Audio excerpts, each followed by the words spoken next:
The village wakes before the sun, not because it wants to, but because hunger has learned to tap the ribs from inside. Smoke curls thin and gray from cook fires that hold more memory than heat. The pots are empty. The rice jars whisper when opened. Nothing answers back. Mothers kneel on packed earth, knees numb, backs straight from habit. Bowls resting in their palms like offerings to a god that has gone quiet. A distant sound moves through the mist. Not thunder, not wind, footsteps, leather on stone. The low murmur of foreign voices. Children press into their mother's sleeves, fingers clutching cloth worn soft by washing and worry. The mothers do not look up. Looking up has brought only grief. They bow instead, foreheads hovering close to the ground, breath shallow, rehearsing what they have been taught to expect. Boots stop. Shadows fall across the bowls. A ladle dips. Metal kisses metal. Rice pours. White, steaming, alive with scent. It lands without asking. The sound is unbearable. One mother's hands begin to shake. Another's lips move, counting or praying, or apologizing to someone she cannot see. No blows come. No shouting. Only the quiet work of filling bowls. Again and again, until the air smells like life. Someone sobs.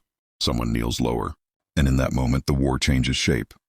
They were taught to fear the road more than the destination. The road meant capture. The road meant shame. The road meant things spoken only in whispers when children slept. So they walk slowly when the soldiers gesture forward, feet dragging through dust that coats their tongues. Each step feels like a mistake they cannot take back. Propaganda echoes louder than the boots. They will hurt you. They will laugh. Better to die than be touched. The words cling like burrs, sharper than hunger.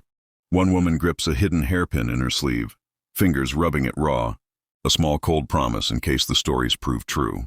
But the road smells wrong for terror. It smells of gasoline, yes, but also soap, canned food, something sweet drifting from a truck. The soldiers do not shout. They point, wait, count heads like shepherds afraid of losing sheep. When a child stumbles, a hand reaches out, steady, careful, as if glass might shatter. Water appears. Tin cups, clear, real. A mother drinks and waits for punishment. None comes. At dusk, blankets are passed out, heavy, warm. The weight of them feels suspicious, almost insulting. How can war offer warmth? How can enemies move so gently? That night, lying under unfamiliar stars, one woman thinks if this is the trap, it is the strangest one in history. The building was once a school. You can still see the chalk ghosts on the walls, half-erased numbers, a crooked character for hope. Now it smells of dust and waiting. Bowls line the floor, chipped but clean, placed with care that feels unsettling.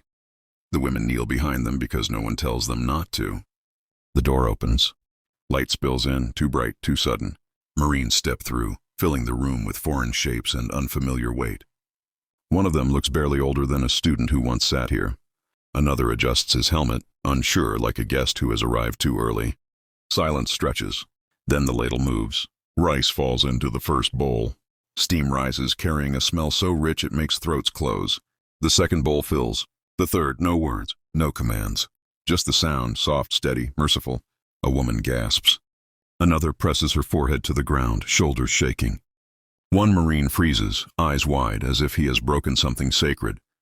He kneels, actually kneels, and slides the bowl closer. Careful not to spill a single grain. Hands tremble. Tears fall into the dirt. The women had prepared themselves to be crushed. Instead, they are fed. And that kindness, quiet, unannounced, hits harder than any blow. Food comes again the next morning. And the morning after that. Not as a miracle, but as a routine. And that is what unsettles them most. Rice is no longer a single moment to survive on, but a promise that repeats. Sometimes there is bread, soft enough to tear with fingers. Sometimes soup, warm and pale, steam fogging tired eyes. The mothers eat slowly, afraid the rhythm will break if they move too fast. Soap appears one afternoon, thick, white. It smells faintly of flowers that have not grown on this island in years. The women hold it like contraband, turning it over, unsure how something so gentle can exist inside war. When they wash, the water darkens, carrying away layers of dirt and months of fear. Some scrub too hard, some cry without knowing why. The soldiers speak little, but their actions speak constantly. They wait their turn. They look away to give privacy. They say nothing when bowls are refilled a second time. At night, whispers move between blankets. Why are they doing this? Is this another weapon? Gratitude rises, heavy and uncomfortable, pressing against old loyalties. Kindness, they learn, is not soft. It is sharp. It cuts through lies and leaves wounds of its own. The letters arrive folded too many times, as if the paper itself is afraid of what it carries. Some are smudged, others incomplete, sentences ending where cities once stood. They speak of firestorms, of homes erased, of an emperor who no longer speaks like a god. The mothers read in silence, mouths pressed thin, the past collapsing quietly in their laps. At the same time, life in the camp grows gentler. Children laugh more easily, their cheeks round. A soldier teaches a boy a foreign word and laughs when it comes out wrong. The sound feels dangerous. Joy always does in wartime. This is the real battle. Not guns, not orders, but the slow erosion of everything they were taught. Each filled bowl, each careful gesture, chips away at certainty. Gratitude tangles with shame. If the enemy treats them as human, what does that mean about the stories they believed? About the deaths that came before? One mother writes in a hidden notebook, her hand steady despite the storm inside her. They do not break us. They unmake the lie. And that, she realizes, is harder to survive than hunger. The announcement does not arrive with drums or flags. It comes folded into a sentence, spoken calmly, almost gently, repatriation. The word drifts through the camp and settles uneasily in the women's chests. Home, return, as if those places still exist in the way. Memory insists they should. Packing takes longer than it should. Not because there is much to gather, but because every object has learned how to speak. A blanket still holds the warmth of nights without bombs. A tin cup remembers clean water. One mother lifts her rice bowl, the same one that first broke her expectations, and turns it slowly in her hands. The glaze is thin.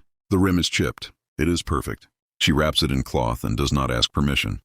On the final morning, the air feels suspended, as if the island itself is holding its breath.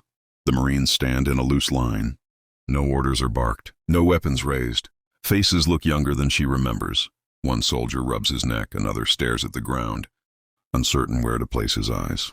The women pass between them. A mother stops. She kneels, not in surrender, not in fear, in acknowledgement. The gesture moves faster than thought. Her forehead lowers, her hands press to the earth. For a moment, the war becomes very small, contained in this space between breath and silence. A Marine reacts instinctively. He bows back, awkward, off balance, helmet tipping forward. Someone inhales sharply. Someone laughs once, then covers their mouth.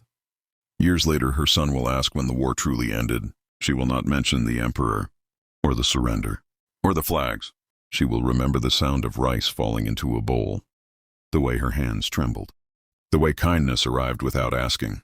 The war ended, she will say, when I learned the enemy could be human. And that truth will stay with her longer than fear ever did.